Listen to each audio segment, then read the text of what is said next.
धन्यवाद अध्यक्ष महोदय।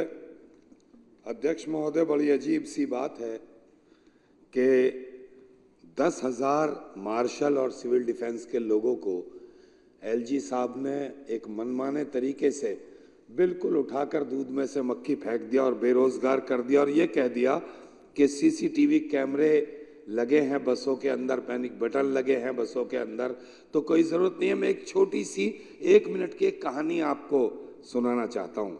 एक गांव में एक गरीब व्यक्ति का परिवार रहता था जंगल के नज़दीक, और उस जंगल में था क्या कि उनके पास एक गधा था और बरसात का मौसम था, बरसात हो रही थी, और इत्तेफाक से क्या हुआ कि वहाँ एक शेर आ गया और शेर आकर के उसके कमरे में जहाँ गधा बांधा होता था वहाँ शेर जाके खड़ा हो गया। उसकी बीवी ने कहा गरीब व्यक्ति की कि जाओ गधे को बांधाओ, तो शेर सुन रहा था ये बात। उसने कहा यार मुझे इतना डर उसका नहीं है, शेर का भी नहीं है जितना डर टपके का हो रहा है, तो टपका पड़ रहा होगा अंदर तो गधा भीग जाएगा। शेर ने सुना यार ये तो कोई मुझसे भी बड़ी चीज है, टपका, ये क्या बला है। तो खैर वो बेचारा किसान आया अंदर, उसने देखा तो वहां शेर खड़ा हुआ था, अंधेरा था, उसने सोचा गधा है, उसका कान पकड़ा।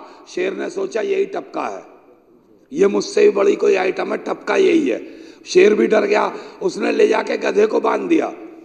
तो मार्शल जो थे वो एक टपके का काम कर रहे थे। इतनी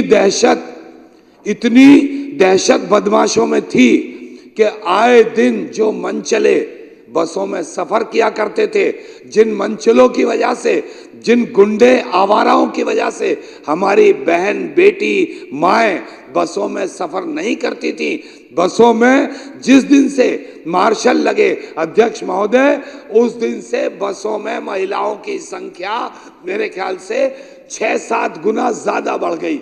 आज बेखौफ होकर के महिलाएं बसों में सफर करने लगी, बेखौफ होकर के माँ बहन बेटियों ने बसों में सफर करना शुरू कर दिया, क्योंकि उनकी हिफाजत के लिए वहाँ सीसीटीवी तो लगा ही था, वहाँ पैनिक बटन तो था ही, एक मार्शल भी वहाँ बैठा हुआ था, और जिसका डर इतना था बदमाशों में। और कई हादसे ऐसे हुए दिल्ली के अंदर जहाँ हमारे मार्शल ने उन गुंडों को तुरंत पकड़ करके पुलिस के हवाले किया ले जा करके, और उस बदमाशी पर रोक लगाई। तो महोदय मैं कहना चाहता हूं कि हमारी मंत्री महोदया के लिखने के बावजूद, आदेश देने के बावजूद कि 1 हफ्ते के अंदर अंदर इन मार्शलों का वेतन भुगतान किया जाए, उसके बाद उनका वेतन नहीं मिला। 10,000 मार्शलों को बेघर कर दिया गया। उनके घर में क्या व्यवस्था है रोटी की, रोजी की, या जो है मतलब दवाई की, दारू की, किसी को परवाह नहीं। एलजी साहब एक लाट साहब की तरह बैठ करके काम कर रहे हैं, उन्हें कोई परवाह नहीं कि क्या होगा किसी गरीब का, उन्हें बस अपनी कुर्सी से मतलब। अभी कुलदीप भाई ने एक बड़ी अच्छी बात कही थी कि एलजी साहब अगर आप सच में ये सुरक्षा समझते हो कि वहाँ पैनिक बटन और वहाँ जो है सीसीटीवी कैमरे बसों में लग गए तो सुरक्षित हैं, तो सबसे पहला काम आप ये कीजिए कि आपके घर पर बहुत सारे सीसीटीवी कैमरे लगे हैं, आपके पास जितने भी सिक्योरिटी के लोग हैं उन सबको हटाइए। सीसीटीवी में अगर आपके साथ कोई दुर्घटना हो जाएगी तो पुलिस तो पकड़ ही लेगी सीसीटीवी देख के, फिर जरूरत क्या इस सब सिक्योरिटी की। तो मैं कहना चाहता हूं कि दुर्भाग्यपूर्ण है दिल्ली की इस तरह की व्यवस्था जो एलजी साहब चलाना चाहते हैं, गरीब आदमियों को बेघर करना चाहते हैं, बेरोजगार करना चाहते हैं, ये शर्मनाक है।